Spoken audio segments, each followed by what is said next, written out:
What's going on? It's your girl Tisha, and I haven't been able to drop an episode since the visit I received.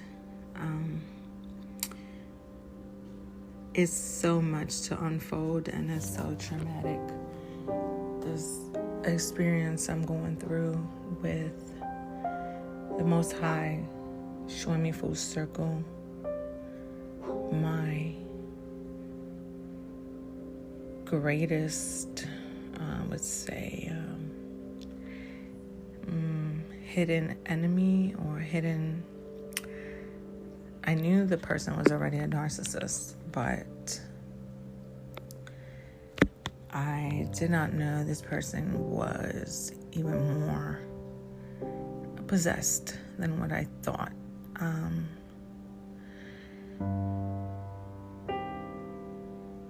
More, I would say, dark and evil than what I thought, which is very weird. But I want to read something I wrote the other day. I mean, it's going to take me a while to get into exactly what happened, but it's very deep. Now, I wrote this on June 9th, 2024, and I said that there are two types of different witches. There are different types of covenants in black magic. There is a type that is who the person is. It is their personality. Their personality is envious. Their personality traits are jealousy. They don't have to physically go out and put you on an altar. This is who they are. You cannot cast out that spirit because that is a fleshly witch. Then you have the spiritual one, where it can actually be someone throwing black magic on you, being possessed by a spirit that you can cast out. But when the envy and jealousy, hate, lies, theft, and all of that is part of the person's personality, there's nothing to cast out. That is who they are. And so we have spiritual witches and fleshly witches, which work on both levels. Your mother or your sister or your aunt, whatever they may be, if it's one of those, because the enemy will use your family against you, so we'll use the person you least expect. If they are the direct enemy of you, they would try to devour you and detour you from your destiny. That is also what you call the ancestral spirit in the womb. They will set you up for failure and rob you of your birthright and your inheritance. Speaking of inheritance, someone very close to me in my family,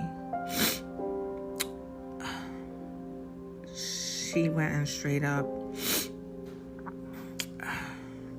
went after my other side of the family to mess up my inheritance.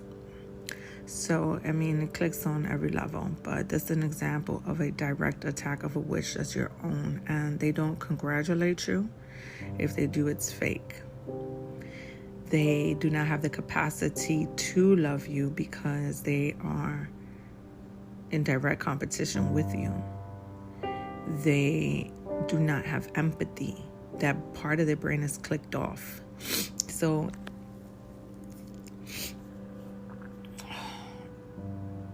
these personalities, they call them personality traits, personality disorders. They can be passed down.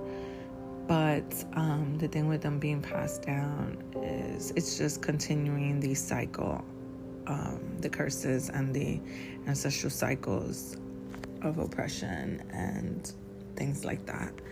So it's good to be aware of what's going on and to know that it can be the closest family member to you. And so that person that operates under that demonic influence will, when you attract others or when you actually get drawn to others, they have the same spirit.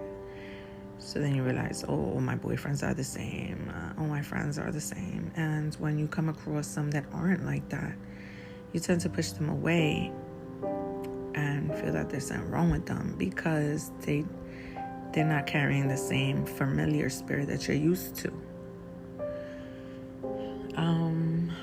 Another thing I want to mention is that whenever you go anywhere and you feel super sick in your stomach, I was at the place where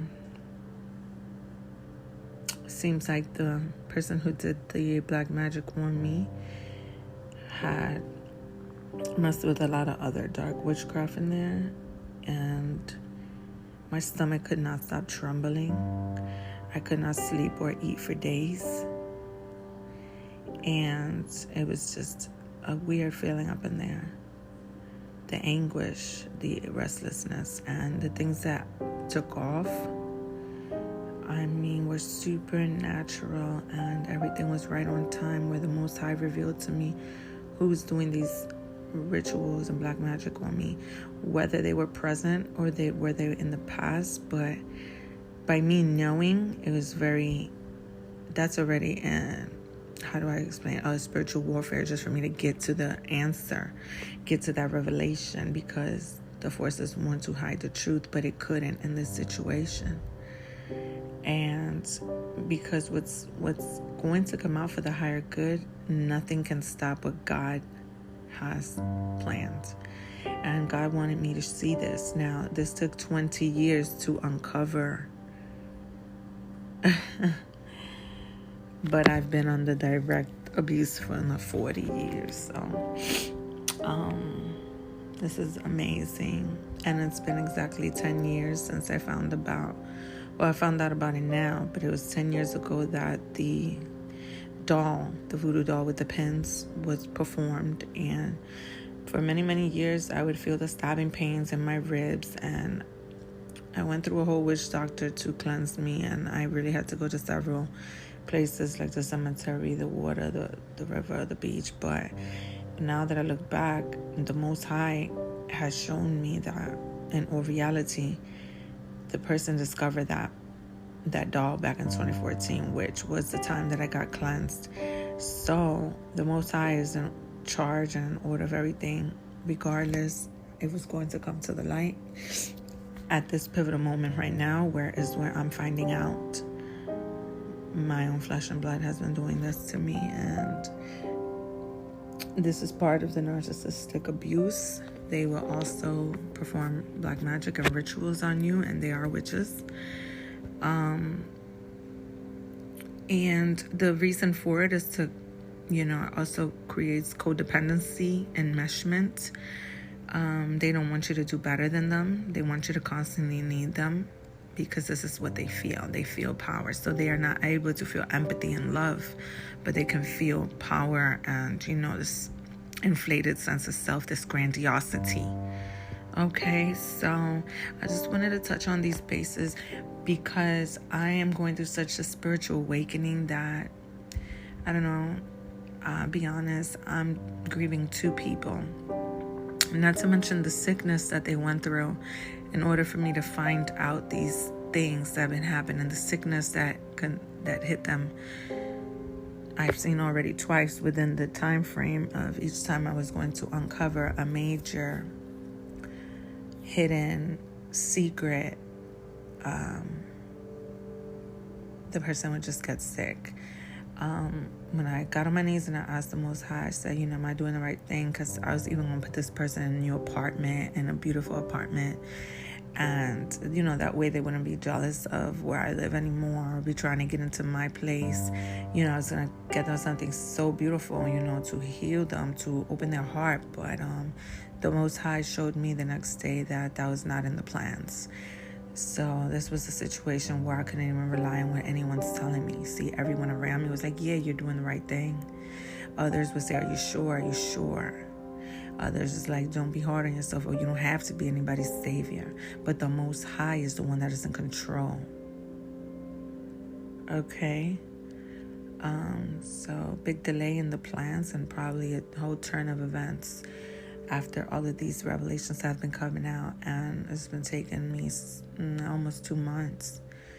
But I just wanted to touch on that and leave you with some information, for the highest good of all. And this is your girl Tisha, Precious Eyes Realized podcast. Peace. I love you.